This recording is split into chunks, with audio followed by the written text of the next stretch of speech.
Bom, gente, uma boa noite para vocês.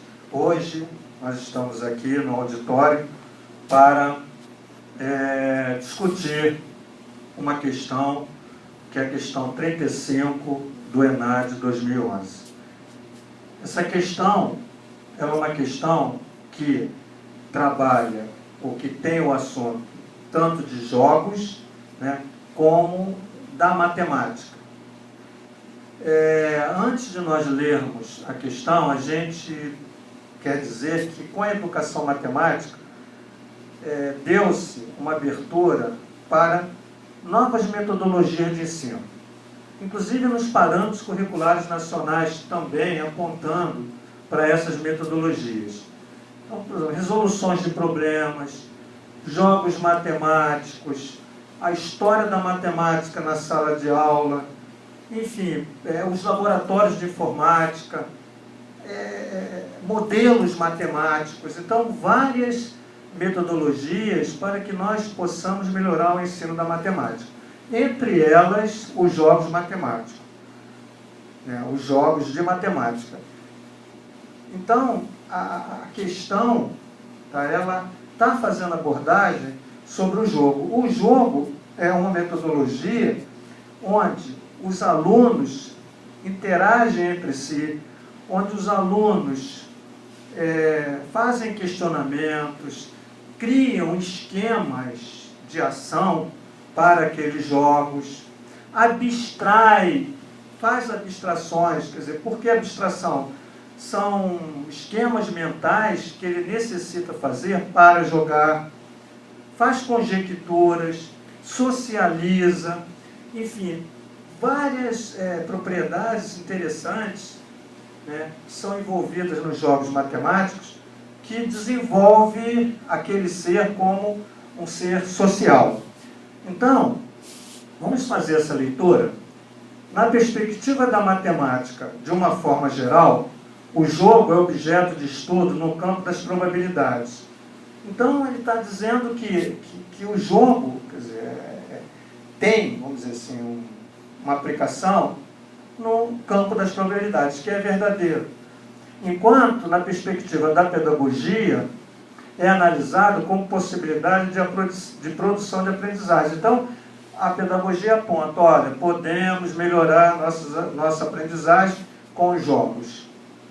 A educação matemática também propõe análise que permeia essas duas situações em conjunto, né, buscando uma interface voltada para a exploração de conceitos e procedimentos matemáticos, análise de dados, interpretação de soluções por meio de atividades lúdicas.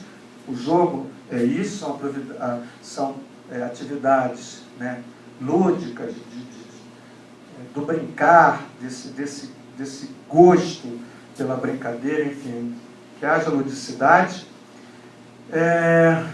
em que o desenvolvimento da autonomia do aluno pode ser estimulado.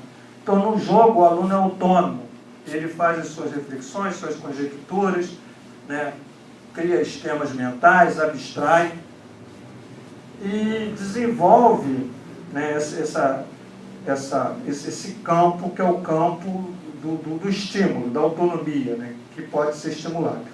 Então, a partir dessas observações, vamos fazer análise das asserções a seguir. Nós vamos passar o texto, deixa eu aqui no computador, então veja só.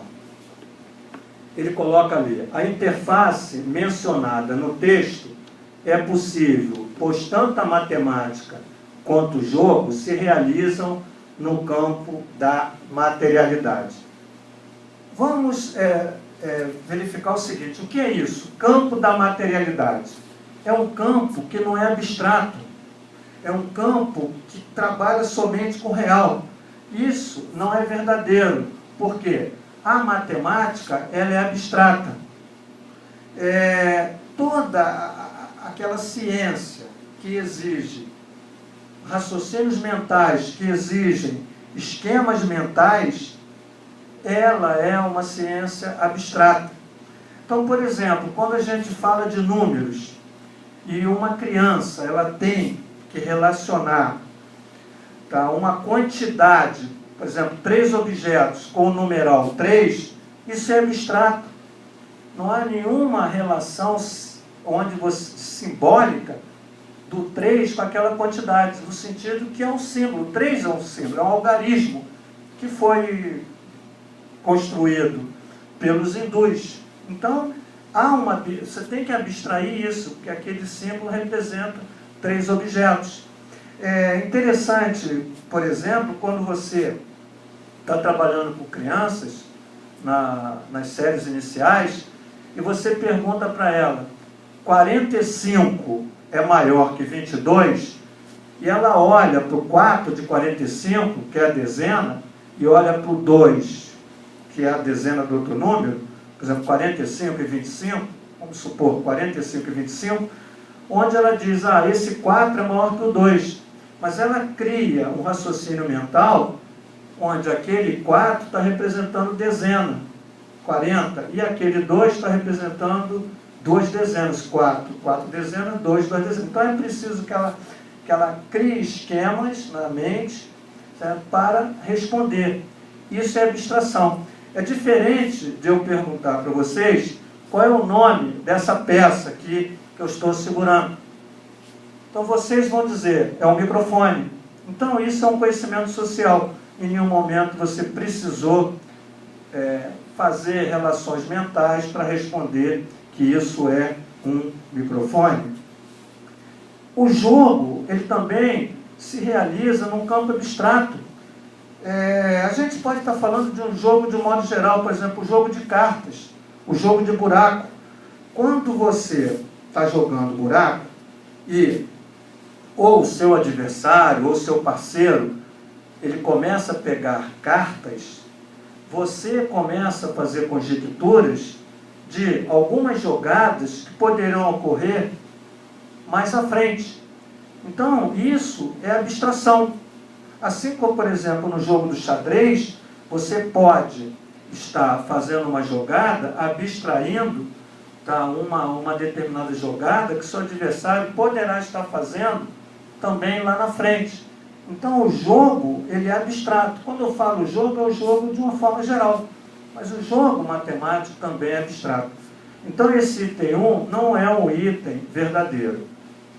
Aí ele coloca, por quê? Sob a perspectiva de atividade matemática, o jogo se encontra no plano epistemológico, no plano de desenvolvimento da matemática que visa abstrair o real.